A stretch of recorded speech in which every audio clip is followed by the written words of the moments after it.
Imagine, tu te réveilles demain matin avec la nouvelle que l'Iran a lancé une attaque contre Israël. Une situation explosive qui pourrait bouleverser l'équilibre du Moyen-Orient et plonger le monde entier dans une crise sans précédent. Pourquoi l'Iran prendrait une décision aussi radicale? Quelles en seraient les conséquences pour nous tous? Aujourd'hui, je te dévoile les coulisses de cette tension extrême et ce qui pourrait réellement se passer. Reste bien avec moi, car ce que tu vas entendre pourrait changer ta vision de l'actualité mondiale. Salut, c'est Doom, j'espère que tu vas bien. Bienvenue dans les actus de ce mardi 13 août 2024. Avant de parler de l'attaque iranienne contre Israël, faisons d'abord un tour de l'actualité mondiale. Première actu du jour, de violents feux de forêt en Grèce. Des incendies ravagent depuis 3 jours la banlieue nord-est d'Athènes, obligeant des milliers de personnes à évacuer. Au moins 10 000 hectares ont été détruits. Un décès est confirmé et plus de 60 personnes sont blessées. Les vents violents compliquent les efforts de lutte contre le feu. Malgré la mobilisation de centaines de pompiers et l'aide de l'Union européenne, la situation reste critique avec des foyers éparses toujours actifs. La Grèce est particulièrement vulnérable aux incendies en raison des conditions climatiques extrêmes, incluant des températures élevées et des vents forts. Deuxième actu, l'Afrique hausse le ton aux Nations Unies. Lors d'un débat historique au Conseil de sécurité de l'ONU le 12 août, l'Afrique a exigé une meilleure représentation et réclamant 2 sièges permanents et 2 sièges non permanents. Actuellement, malgré son importance démographique et son rôle dans les questions de paix et de sécurité, l'Afrique n'a que 2 sièges flottants sur 15. Cette demande de réforme est jugée essentielle pour corriger une injustice et assurer que les décisions de l'ONU bénéficient vraiment au continent. La réforme du Conseil est soutenue par les membres occidentaux permanents, mais rencontre des résistances de la part de la Russie et de la Chine.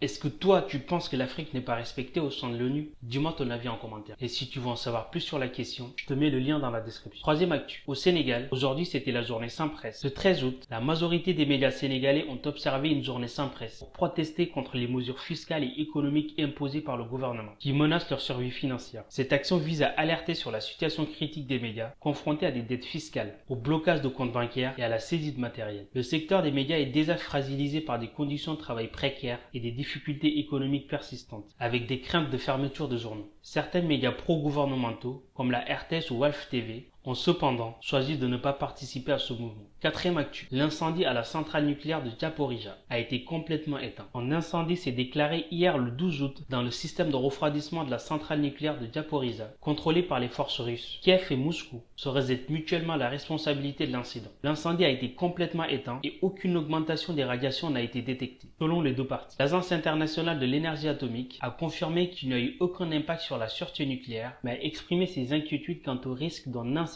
majeur en raison de l'escalade des tensions militaires autour de la centrale.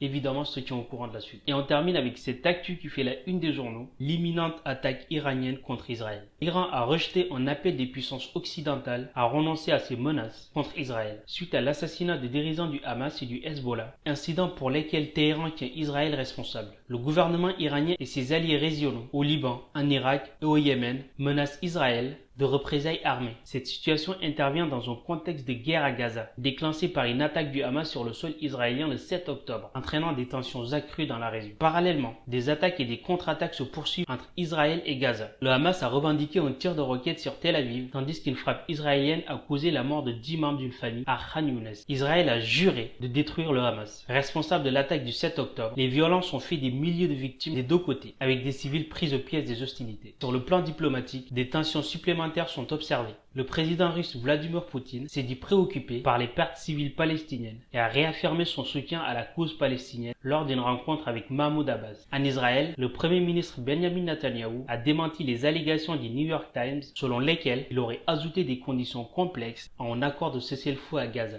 soulignant au contraire que c'est le Hamas qui a introduit des demandes supplémentaires. Dis-moi en commentaire si tu penses que l'Iran est capable d'attaquer Israël. Voilà, c'est tout pour les actus du jour. Si ce que je fais te plaît, mets-moi un gros pouce bleu et abonne-toi si ce n'est pas déjà fait. Et n'oublie surtout pas, garde l'esprit libre et ouvert. Moi je te dis à demain pour de nouvelles actus. Salut!